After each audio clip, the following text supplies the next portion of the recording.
Welcome to my talk. Tonight I'm going to be discussing spiritual motherhood, what Torah and Chassidus can teach us about being mothers and supporting mothers. First of all, I want to thank Erez for having me tonight.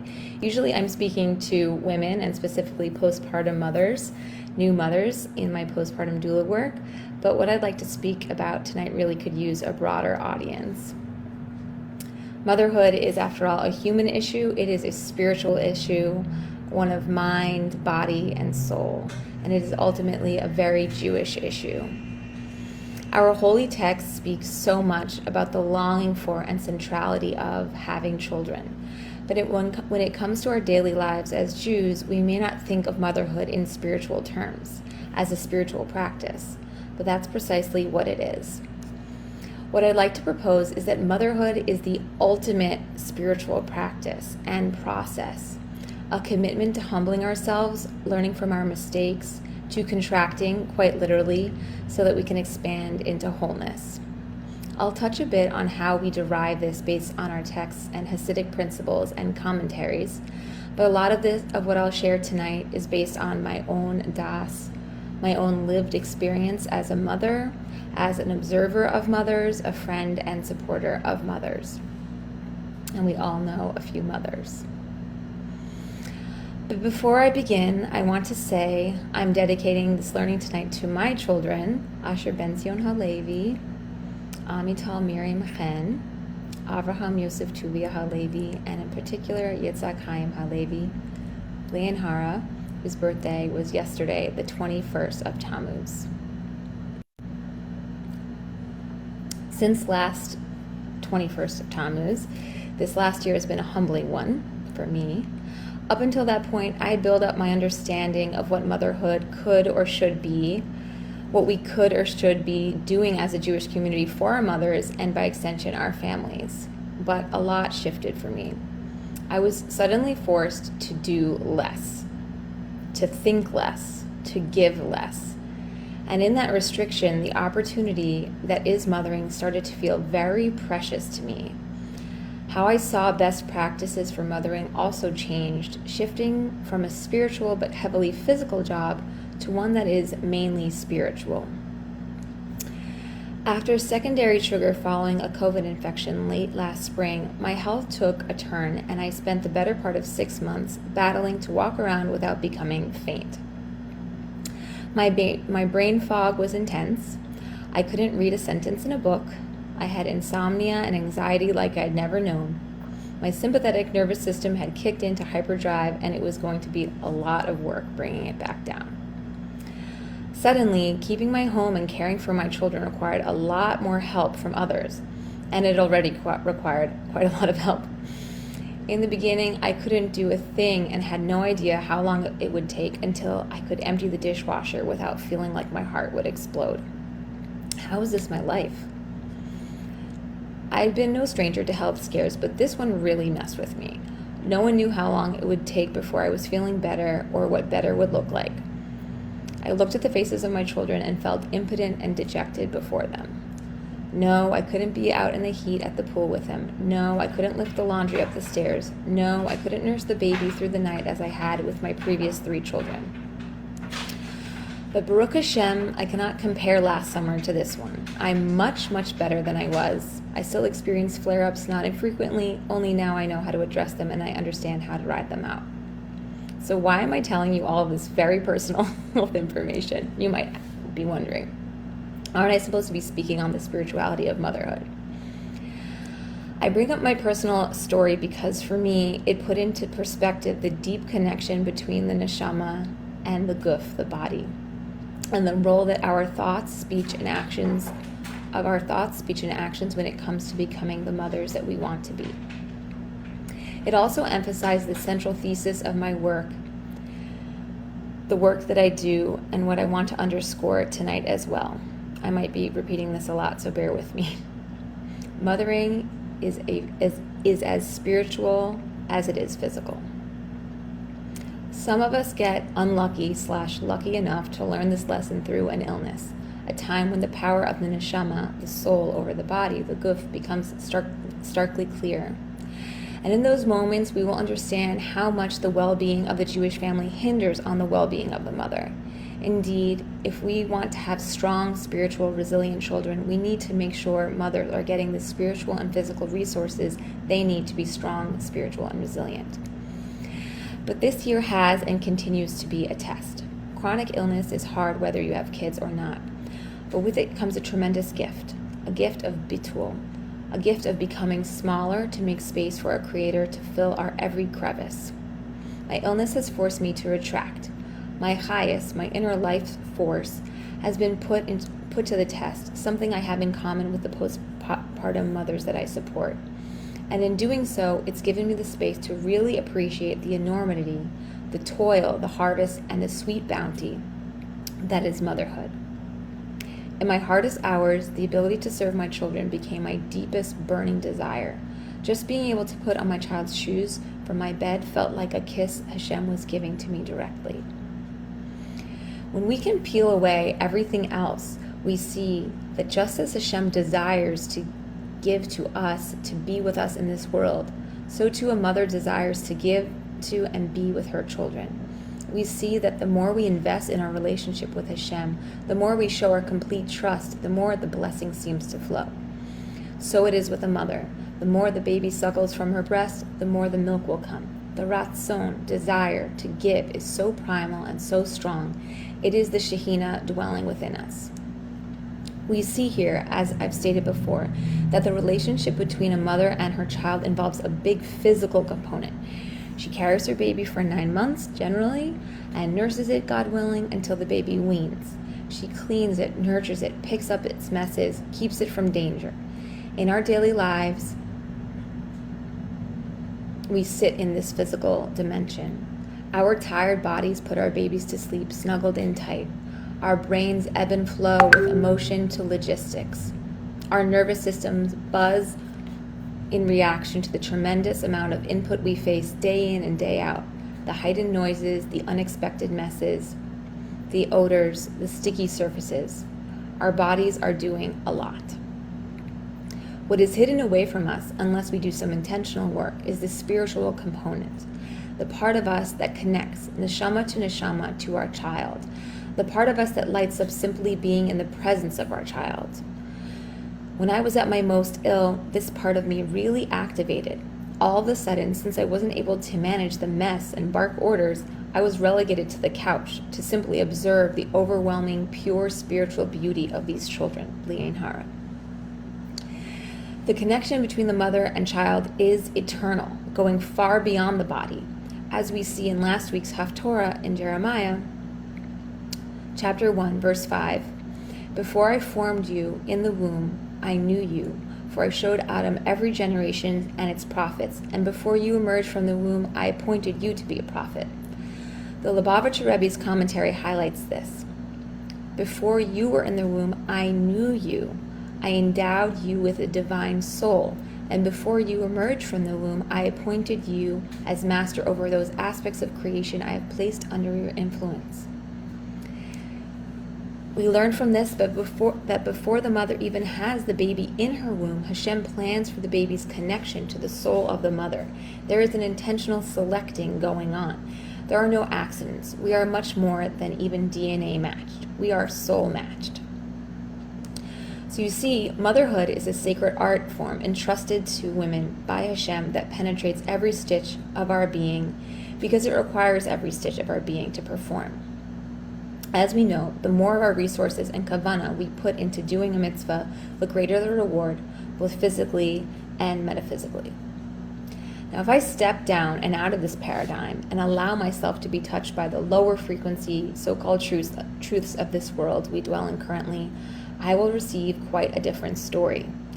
I will be filled with doubt at my ability to care for my child, anger at myself for falling short, and despair at the prospect of ever managing to be the perfect mother. If you were to use social media as a litmus test for the state of mothers in this country, you would get an eyeful.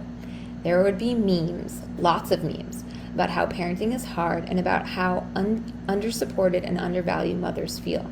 You might also gather that these internet mothers are strong. but you would get the sense that the strength comes from the mother herself, by herself, with the exception of her besties and occasionally her partner. There's nothing wrong, in my view, with the need to laugh at ourselves or the predicament of modern motherhood. What feels toxic to me is the imbalance, the heavy-handedness of the despair, the insistence that the strength of mothers is at risk of collapse because of the foibles of our society. These things may well be true in our physical world, but taken from a spiritual perspective, they are half-truths at best and deeply harmful to our maternal psyches at worst. What is missing in the narrative of maternal strength is the idea that we don't ultimately find our strength in our bodies, or in our resources, or in the people we love. The Jewish woman never needs to despair because she has the assurance that Hashem and His Torah are holding her in every moment. That is what is missing in popular discourse and leaving women looking everywhere but feeling lost and frustrated. And who could blame them? Loaded with Herculean responsibilities but no real grasp on the source of her strength, the real source, who could blame them for leaning into the comfortable but inevitably futile solutions? Hello, wine mom. I'm not here to tell anyone to stop laughing or complaining with their friends about the work of raising children. I do that a lot.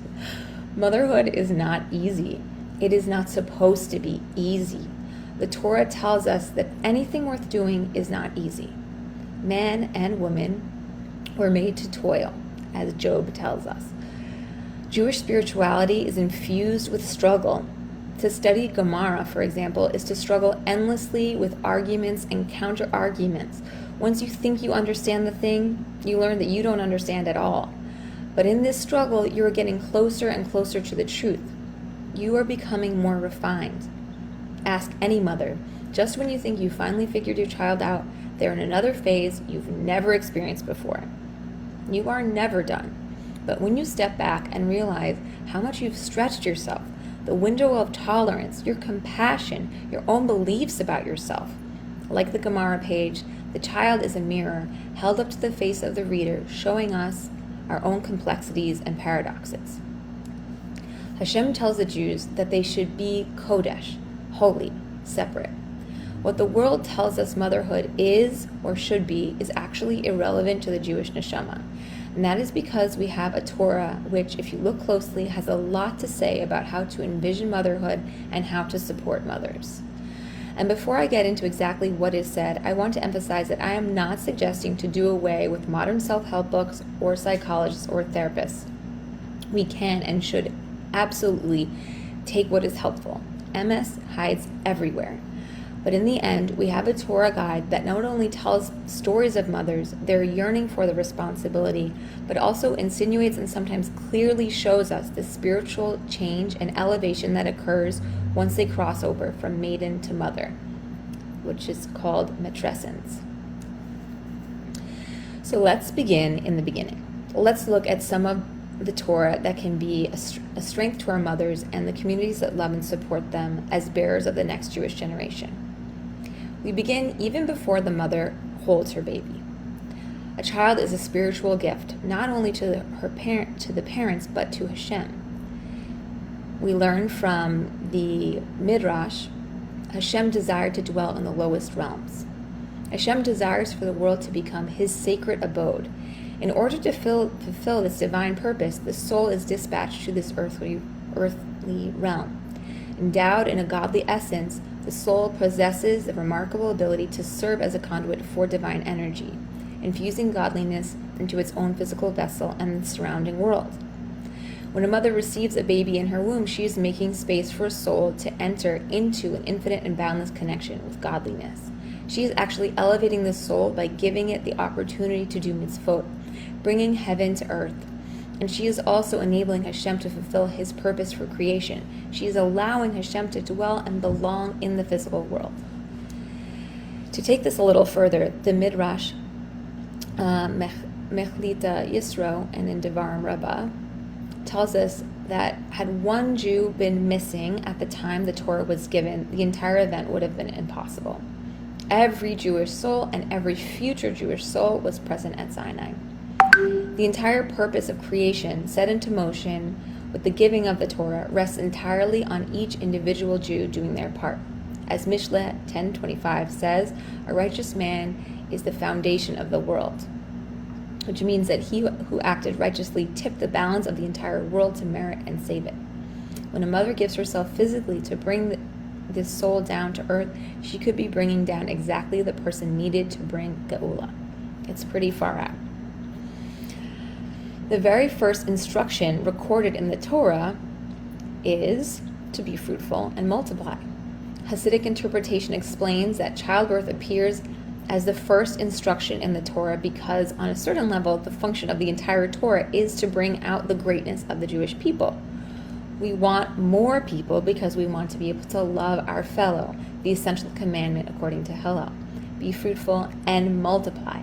Rashi explains, if the verse just said be fruitful, one child would have been enough and no more. And multiply urges us to beget many. Now I know what you're thinking. A woman is more than just a baby maker. So taking a step back, who is the model for this? What kind of attitude were our matriarchs modeling when it came to the, at the time, extremely risky proposition of bringing new life into the world? Sarah, Rivka, and Rachel were childless for many years. They did everything in their power to merit the blessing of a child. They prayed, yearned, demanded. The Torah leaves no room for doubt that childbearing touched the very core of their being. Sarah, doubting Abraham's devotion to the cause, said, "May the Lord judge between me and you." And Rachel said to Yaakov in her anguish, "Give me children, and if not, I am dead." For Leah, it was a little easier. She became pregnant very easily, and it's described that she had more joy with every child she birthed. And then when she was finished birthing children, she gave her handmaid to her husband to have more children. Flash forward some. After all these children are grown up and generations have passed, we see again the extremes that women go to have children under Paro in Mitzrayim. Despite the decrees to kill their sons, Jewish women remained determined to continue on. Rabbi Vera gives a long midrash related to this, talking about how the women would draw out of water fish and then take the fish home, boil some water, boil some fish, use the hot water to bathe their husbands, and then they would feed their husbands the fish, and then they would take them to the fields and go under the apple trees. As it is stated, under the apple tree I awakened you, there your mother was in travail with you, there was she in travail, and brought you forth from Shir Hashiri. So even though babies were being thrown into rivers, women were still wanting to become mothers. Goes on to say that the Holy One, blessed be He, would send from the heavens above an angel who would clean and prepare the newborns, just as a midwife prepared the newborn, as it is stated, "And as for your birth, on the day you were born, your navel was not cut, nor were you washed with water for cleansing. You were not salted at all, nor swaddled at all." The angel would gather for them 2 round stones from the field, and the babies would nurse from that which would flow from one of them, and from one of the stones flowed oil, and from one of the other stones flowed the honey. As it is stated, "And he would suckle them with honey from a crag and oil from a flinty rock," in Devarim. So we see here how Hashem is performing open miracles to enable a mother to care for her children, even in these very desperate situations. It is the complete trust of the mothers in Hashem that allowed for this to happen. Jewish women knew that a Jew is never deficient in sustenance. Rather, she is deficient in trust in Hashem. As the Rebbe Maharash says, there is an abundance of sustenance prepared for every Jew. However, if a person is deficient in trust, the sustenance does not reach him. We have countless other examples of mothers bringing miracles through their bitachon.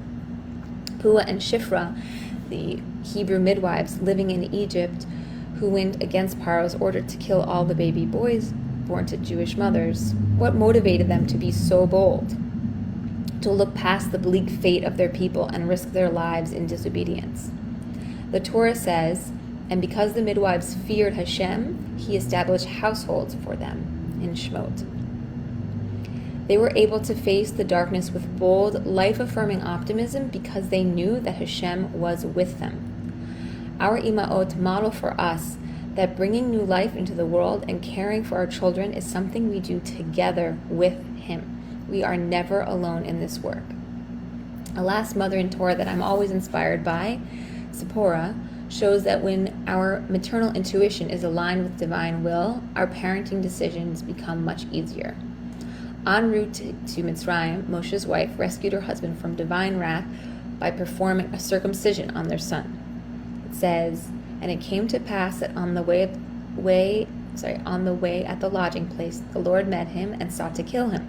Then Serour took a flint and cut off the foreskin of her son and cast it at his feet. And she said, Surely a bridegroom of blood art thou to me. And when he let him alone, she added, a bridegroom of blood because of the circumcision." That's also in Shemot. Serour was so tuned in to Hashem's desire, she understood that by fulfilling her spiritual responsibility to her child, she was protecting her entire family, and by extension, all of Klal Yisrael. Imagine what would happen if Moshe didn't make it. Looking at these incredible women, they seem pretty heroic. We get it. They have perfect trust in Hashem, but it might be a little hard to relate to them. We might not always feel like we are changing the course of Jewish history with our choices, except for the fact that we are. In a continuous chain from Sara Imenu down to the Jewish mothers giving birth in their homes, hospitals, birthing centers, fields, pools, right this very moment at this second, we model what it means to be mothers of the next generation using trust and joy as our secret weapons. In a Jewish household, the wife and the mother is called in Hebrew Akeret Habayit. This literally means mainstay of the home. Make me a sanctuary and I shall dwell among them, it says in Shemot. A mother holds such a protective power of her family and by extension the whole Jewish people and the entire world. This can motivate us to see the toil for the holy and necessary redemptive power that it really holds. So, we've built up the role of mothers, and we've spoken about the role of bitachon in the mother's abilities. But let's close with some more concrete actions and perspective shifts that we as individuals and as community members can do to support the role of the mother. I like to call these highest builders. Highest from high life, right? Life force. Mothers are by nature always giving to their children. They are mashpia, givers to their children, and ideally they are makabel, receivers from their husbands. Still, the physical and spiritual giving that women do for their families can leave them at a serious deficit. Particularly after giving birth, a tremendous giving of life force happens. Mothers are sharing their bodies, their blood, their tissue, and eventually their milk with their babies. How to rebalance? She needs to receive and rebuild her inner vitality on a physical and spiritual level. So there are a few sort of highest builders that Judaism prescribes, and then some that we can sort of add to the list. So the first is mikvah. So Judaism prescribes that we visit the mikvah after childbirth, which gives us a recharge of sorts. It marks a transition from pregnant state to postpartum. It can be seen as a ritual that permits mourning of the life force that was once inside the mother's womb, of the extra blood and hormones that she had bubbling inside of her to a comparatively drained and depleted state. Mikvah is very important. It should be taken seriously by the mother as an opportunity to center herself as she finds her new equilibrium, a time for her to think about her womb, rechem, connected to the word for mercy, rachamim. What mercy Hashem has afforded her to come out of childbirth alive and well, and God willing, with a healthy baby. If chas v'shalom it is not the case, the mikvah waters help to wash away the deep pain of her loss. As a community, we can encourage women to take this mikvah trip seriously by allowing her the time to prepare without stress, offering to do things around the house for her, like doing laundry, watching older children, preparing meals so that she can make this time her own. A second highest builder, that is more of my recommendation but has a Torah basis, are gathering of mothers. A main way for this to happen is for mothers to, so when mothers gather together, there is life force that emerges and it is contagious for the other mothers. The Gemara even states that when a home is built, there must be an inner courtyard for women to meet in, because it is understood the need that women have to talk and share. It's understood how healthy and important this is for women. The impact on the inner Chais is immense. Women process their births this way, share their experiences, the good and the bad, and learn from mothers who are a little farther down the line. Rosh Chodesh gatherings and Kiddush Levana gatherings may be wonderful opportunities for this, but it can be less formal as well. Shuls can keep in mind that mothers who come to shul with their children are often looking for space to connect with other mothers, and can be mindful of creating spaces for those informal conversations to take place. While mommy and me classes are a nice thought, the format does not always allow for just the free-flowing conversation among women. We need fewer activities and more opportunities to simply be and share sacred space. The difference between a mother in isolation and a mother who has community embedded in her daily or at least weekly routine, without the need to excessively plan or commit, is immense. Think shtetl. Think of all the support that women traditionally had in those settings. How can we bring that back? Another highest builder that I recommend is organizing shiurim for women in particular to study and embody Torah and Chassidus, perhaps through yoga or dance. This is another lifeline for mothers. In my postpartum classes, we always begin the course by covering basic Hasidic principles to help ground how we view ourselves in motherhood. We talk about basic principles such as hishtavus, the idea that whatever happens outside of you, whether it's honor or insult, does not disrupt the essential you. You will have good days and you will have bad days as a parent. You will have lots of insults hurled at you by your children, and maybe insults hurled at yourself from inside yourself. It can be moment to moment. Equanimity comes by attaching one's consciousness to Hashem, for it is the attachment of a person's consciousness to Hashem that enables a person to ignore the honor or the insults. This is from the Gates of Holiness. So really, really drilling into that and really understanding the essential you, the essential connection you have with your child, whether you have a good day or a bad day. So the second principle is just that, soul matching. We cover the idea that your baby was entrusted to you for a specific purpose. There's no mistake. It is hashgacha pratis, a divine decree that will shape you and your baby.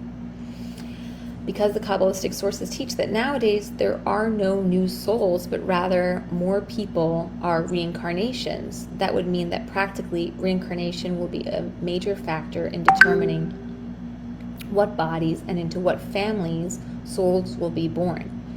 This will obviously have to do with one's familial relationships, their challenges, and tikkun, rectification. That's Rabbi Yirmiyahu Ullman. The specificity of the parent-child bond exists to offer a rectification of both the parent and the child. So there is no mistake, because you need your child just as your child needs you. There's a relationship between tinuk and tikkun. Gashmias and ruchnias.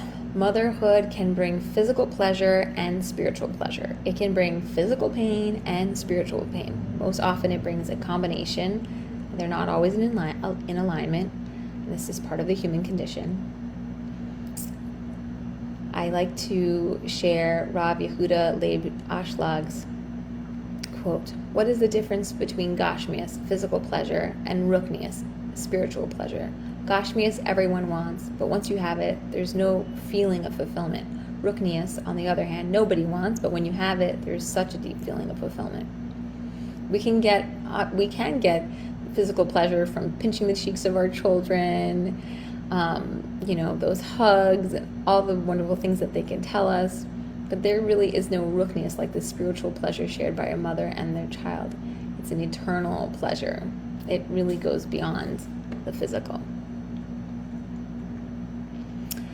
Okay, so those are some of the Hasidic principles that I think are so important to share with new mothers as they're navigating these waters. So in addition to that, I I think it's very important for us to focus on our leadership and how our leadership, our rabbis and rebbitzins think about our mothers.